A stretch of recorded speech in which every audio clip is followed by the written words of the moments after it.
This Week in Richmond is made possible in part by Dignity Memorial, caring for our communities with a network of funeral homes and cemeteries in Virginia and throughout North America. More information about Dignity Memorial's providers is online at dignitymemorial.com. Alpha Natural Resources. Consistent with its Running Right process, Alpha is an energy company committed to being a leader in mine safety and an environmental steward. We fuel progress around the world. More information at alphanr.com. Haley Buick GMC, the place for a new Verano or terrain Denali, on Midlothian Turnpike in Richmond and online at haleybuickgmc.com. Taking it to the streets and helping our community. Intelligent Illuminations. We make streetlights smart and give you control, providing secure point-to-point wireless solutions for roadway and area lighting, helping you manage, monitor, and control your streetlights. More information at ilooms.com. The Virginia Chamber of Commerce, the voice of the Virginia business community, working in legislative, regulatory, and political arenas to promote the free enterprise system. Information at vachamber.com. I just received a letter from a student who thanked me for instilling the love of math in him. That's why I teach. Brought to you by the Virginia Education Association, because a good education is good for everybody. Additional support is provided by these sponsors.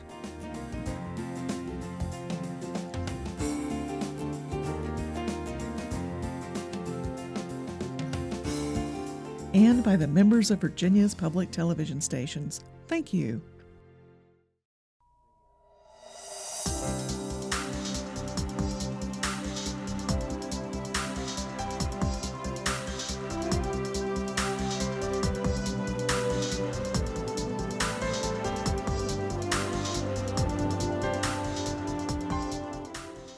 Welcome to This Week in Richmond, and a very special welcome to David Paylor. Thank you. Director of the Department of Environmental Quality, or DEQ, as it's certainly known here, not only in Richmond, but around the Commonwealth.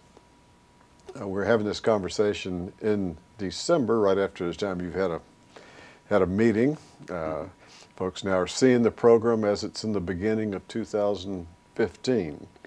So I'd be delighted to have you tell our viewers around the state about what DEQ's doing, what's involvement, and so any number of issues from the Chesapeake Bay throughout the state. Sure, I'd be happy to. DEQ is the primary environmental management agency for the state, the lead agency, and largely involves pollution sorts of pollution control activities. So our goals are to keep the air clean and the water clean, and waste management, keeping the land clean as well. So we have a lot of programs that focus on that. I would say 2 or 3 of our biggest priorities in the agency right now. One of them is EPA's Clean Power Plan, which is focused on climate issues. Reducing carbon dioxide emissions, which is seen as a primary contributor to increasing global temperatures. So we're working with EPA to come up with a plan that makes a lot of sense for Virginia and for the country as a whole, to make sure that it's fair and equitable. Virginia actually has a fairly diverse fuel mix, and so as a result we've actually reduced our CO2 emissions in 2012 by as much as 40% from that's major, from isn't 2005. So we've That's seen major. a lot of reductions. A lot of that's because natural gas is more available now than it was, and it creates less CO2 emissions for electric generation. So that's one of our key focuses. Obviously, the Chesapeake Bay cleanup is a big deal. We've made a whole lot of progress with our wastewater discharges, and we're actually way ahead of schedule for that. The EPA's plan is aimed at having us comply with the reductions of nitrogen and phosphorus that we need by 2025. We're on track right now. The next sort of big step is going to be putting agricultural best practices in place, and the farm community is working with us to begin to get those in place, and working with urban centers to stormwater runoff from impervious surfaces to protect that and reduce that. So in 2017, just a couple of years from now, we've got to revise our plan to say how we're going to get the rest of the way to 2025. That's going to be a big discussion with a lot of stakeholders, from wastewater to municipalities to the farm community, and so that's going to be a real focus that we're going to have. And I'd say the third big priority that we've got right now is to make sure that we use our coastal tidewater, groundwater in a sustainable way.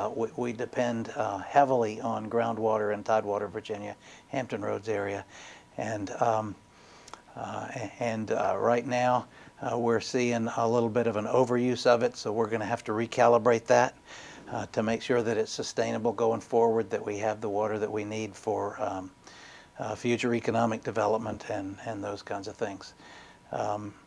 We are going to have to look at lots of options like increased water reuse, conservation, way down the road, desalination may be something that we need to look at.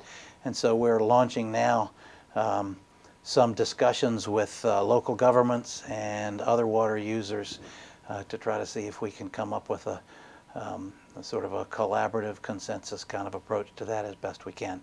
And we're looking at the permits that exist right now and making sure that that those make sense for water withdrawal. So I'd say those are our three biggest well, that's three yeah. major ones to be sure. And the challenge, I'm sure that the ongoing challenge is balancing the concerns of folks in the environmental community with ones in the industrial business community, and balancing the needs of both. Absolutely, and I really think we've been pretty successful at that over the last 5, 10, 15 years. We understand that we need to find win-win solutions, and what I've found from the business community, for example, is that their primary concern is certainty, so that they can make their plans and move forward. Yes, and when we engage the business community in those discussions and understand their needs, and then make some decisions that they can count on, we end up with cleaner water and cleaner air. We end up meeting our regulatory goals.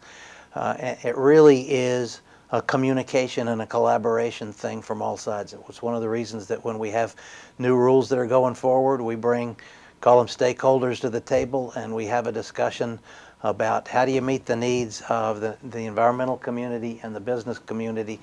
And more times than not, we find that we can get to a solution that works for everybody. One of the things that I brag about is DEQ's been in place for about 20 years now. And if you look at our environmental results over those 20 years, our nitrogen and phosphorus to the bay is down 60 and 70%. Our ozone concentrations are down, closing in on 50%. We've cleaned up a lot of hazardous waste facilities. So if you look at the environmental track record of DEQ, we've been able to make a lot of progress, and at the same time have those collaborative discussions to tell our folks that we need to get to the hard yes rather than the easy no, and to work hard to do that. That's a good expression. That's a good expression. Yeah.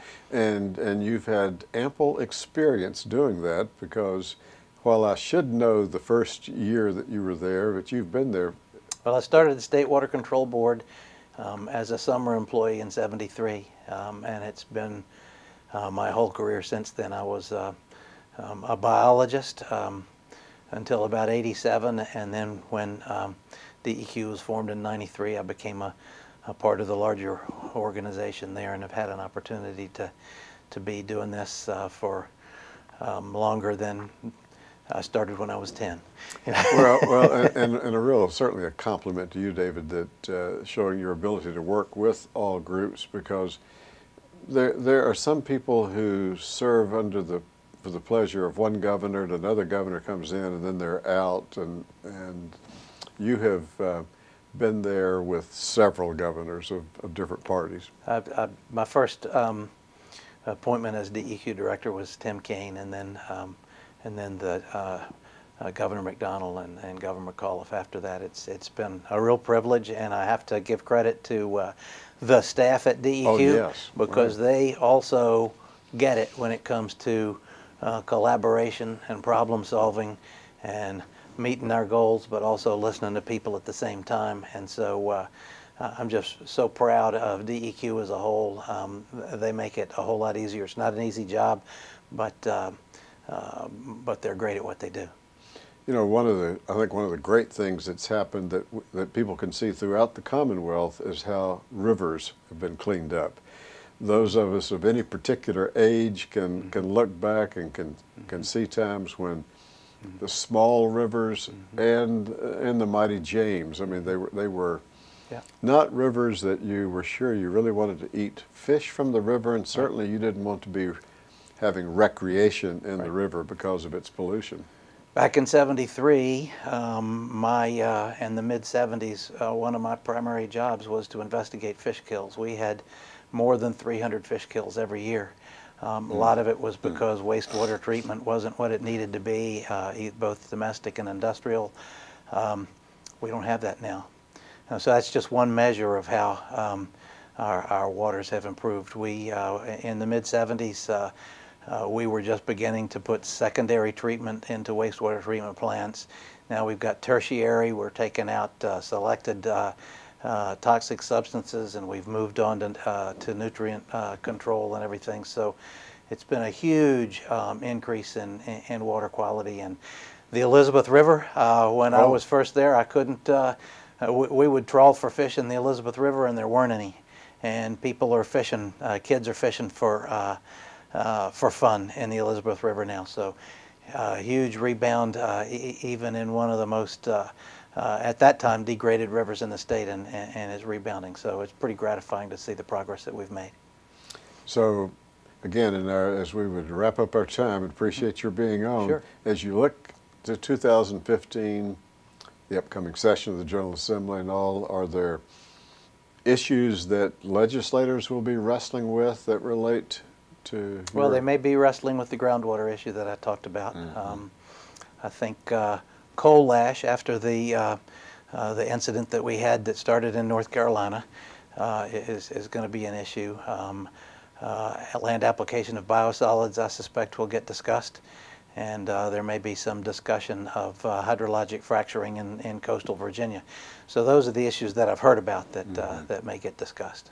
Well, we encourage our viewers to stay tuned on all of those and other issues, and very much appreciate your being on This Week in Richmond, and thank you for your service on behalf of all of us. Thank you so much. It's a real privilege. Thank you. Thanks.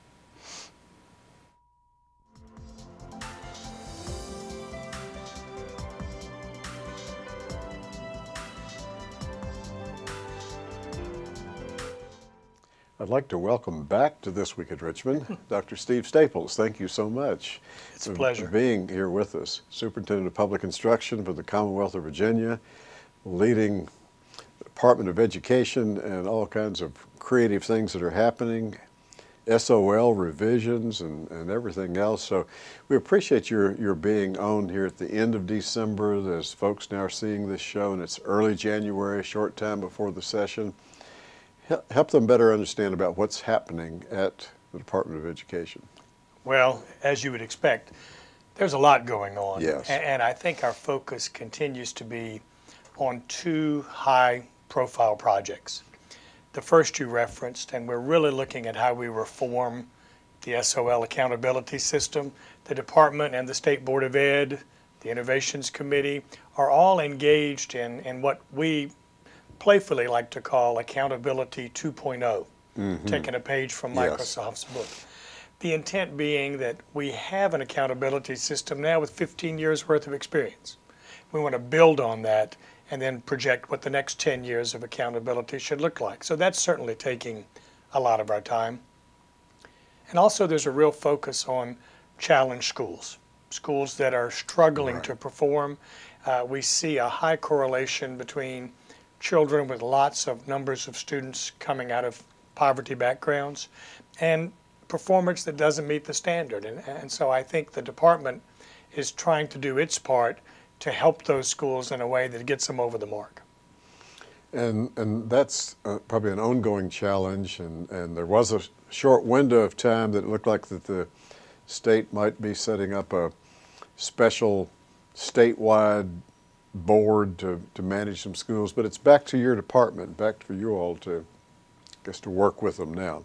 It is. The Opportunity Education Initiative was ruled unconstitutional in Norfolk, and so we're left with existing agreements.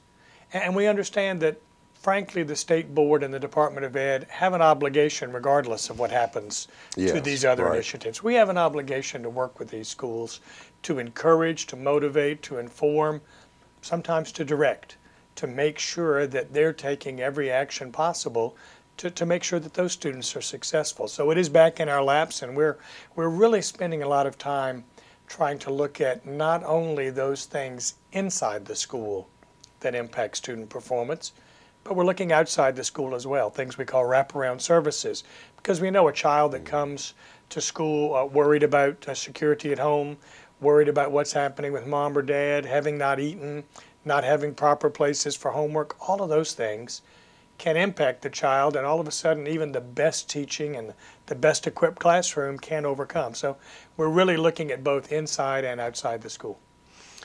Going back to the standards of learning, the SOLs, some changes were made by the legislature. Are those, from your experience heading up the agency, working out well in the school system so far? And I guess coupled with that, others yet to come, perhaps even in 2015, other changes? There absolutely are, David. Last year, the General Assembly passed and the governor signed House Bill 930, which reduced the number of standards of learning exams which would be given this year. So instead of there being a total of 34 SOL exams for students from grades 3 to 11, this year there are 29. But those 5 that are now missing, the 5 that will no longer be directed by the state, are replaced by locally developed assessments. There's a lot of excitement about that. There really is, because teachers are looking at creative ways to assess students. From the state's perspective, with a top-down, state-directed kind of test, we're pretty limited in what we can do, and we pretty well end up with 4-part multiple choice. If we're going to roll it out over that many students at the cost, that's about really all we can do. Locally developed assessments allow them to look at a lot of ways to see if students really understand the material. They might participate in a debate. They might write a paper. They might develop a portfolio. They might parallel a campaign and work on a campaign and then give a report on that. All of those are great ways for students to really get bona fide learning experiences and for us to understand what they've learned. You know, you've said something so very clearly that I really want to go back and correct something I said and encourage our viewers too to make sure that they don't miss it. The change is in the exams. That's right. The change is not in what is expected for those youngsters to be learning. I'm glad you made that point and clarified it. That's exactly right. What the General Assembly said and the governor signed was a bill that said, we're not going to assess it, you assess it. Yes. But the expectations are the same, and we still have the same standards of students, the same expectations. It's just giving teachers the opportunity to craft, if you will, an assessment that matches the instruction they'd like to give. I'm an old social studies teacher, and I know that there were lots of times where 4-part multiple choice wasn't the way I really wanted to assess what a student knew about social studies. If we're going to have a discussion about immigration reform, I can't break that down into a 4-part multiple choice test. I want students to make their own arguments. I want them to research it. I want them to take a stance and talk about the benefits and the consequences of that stance. That's legitimate assessment for that kind of activity, and I think that's what teachers are engaging in. But you said it also, it's really just the beginning. There are more steps to come. That's a first step, and I think folks focus so much on the fact that there would be fewer state tests that they kind of lost the fact that's just the first of a series of reforms that'll be discussed, and there are a few more things in the hopper. You know, as also a former social studies or American history teacher, I found it interesting that at least one member of the General Assembly is proposing another test to test students on, I guess, on state government, and that'll be interesting to see how that progresses through the General Assembly at a time when they're trying to reduce the number of state required tests. I certainly think, and we've seen an early draft of the legislation, and I think we should applaud the fact that we're all interested in making sure that any student that graduates from high school is prepared for citizenship. I think the debate will be around whether that's the best way to do it or not. Yes, yes. Well, as you look on forward into 2015, knowing that there's never a lack of major work to be done in your department, what are you seeing as some of the big challenges? And even before you answer that, certainly I'm sure you would be hearing, as legislators are hearing from localities, that one of their challenges is declining revenue to try, whether it's in education, particularly or public safety or whatever. So what are the big challenges facing the state superintendent and the Department of Education? Well, you're exactly right. I'm not sure there are any solutions to the money problem, but it's one we've got to acknowledge. Right now, public schools in Virginia are operating at state levels that go back to fiscal year 2007. And so as a result, they've seen a real shift in how much the state supports public education versus the locality share. And obviously in Virginia, some localities are more capable of making up for that shortfall than others. And we just saw a report recently that indicated that our poorest communities are the ones who've taken the biggest hits because they're least capable of local money replacing lost state money. So I don't think we should ever talk about challenges without making sure that folks understand money's going to be an issue. Statewide, K-12 is down 5,000 positions over the last 5 years. 5,000 positions. That's 5,000 fewer people to do the work, and frankly, the work is even harder today than it was 5 years ago. There's more to go. But that's not all that's on our plate. We're looking at how we deal with accreditation for schools.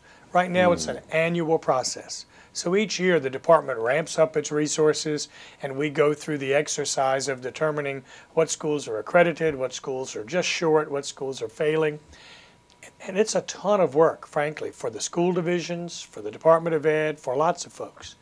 And we're beginning to consider the possibility that maybe this need not be an annual occurrence. Hospitals aren't accredited every year. Even the restaurants you eat in aren't accredited every year. So we're looking at a way to perhaps adjust the process so we could spend more of those resources focusing on the schools who are struggling to meet accreditation and not perhaps waste them on schools that are annually accredited without any significant issues. We could let them percolate along, just check in and monitor, where we really focused our resources on the schools and school divisions that needed it. So we're spending some time trying to craft that idea. Oh, that seems so logical. Even the counterpart in higher education, the accrediting agencies, it is not an annual event. No, we're one of the few that do that, and I'm sure there are good reasons for it. We're just at the sense of saying, let's ask why and ask if it makes sense. That's what Accountability 2.0, that discussion is really about, and that's determining, we understand why things might have been done that way before. Let's talk about whether or not they still make sense for the future, and that's one of the ones we're looking at. So as that percolates along, should there be a change? Does it have to be a General Assembly change, a state code, or? No, that's one. The State Board of Ed actually passes the standards of accrediting schools, and so they control that themselves, and they're very engaged in the conversation, along with a couple of other changes that they would like to see in the standards that they control. Certainly at the General Assembly level, there are going to be some things that the General Assembly will need to do to make sure that that the State Board has the authority to take some action, but that's not one of them. Sure. Well, but that leaves it sort of in-house among educators and people appointed to the Board of Education, which is in my opinion, where it ought to be. So well, that's good. we like it when the state board has the authority to make decisions that are in the best interests of the public education system in the Commonwealth. And I think the state board really accepts that responsibility and takes it quite seriously. So they're happy to engage when the opportunity comes along. We're very excited about that. Oh, I think our time is actually up. I can't believe it's up, but we want to have you back as the General Assembly comes up with proposals and as the session winds down in the spring and hear more from the Department of Ed. I would look forward to it. Thank you for the opportunity. Yes. Thank you very much.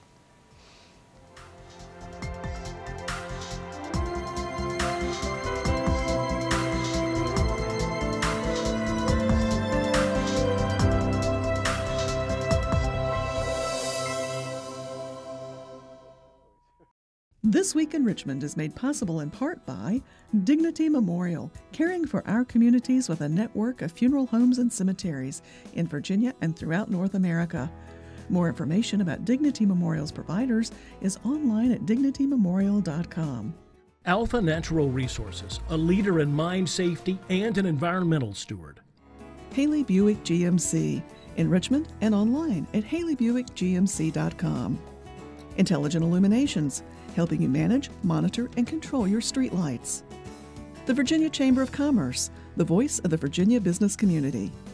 The Virginia Education Association, because a good education is good for everybody. Additional support is provided by these sponsors.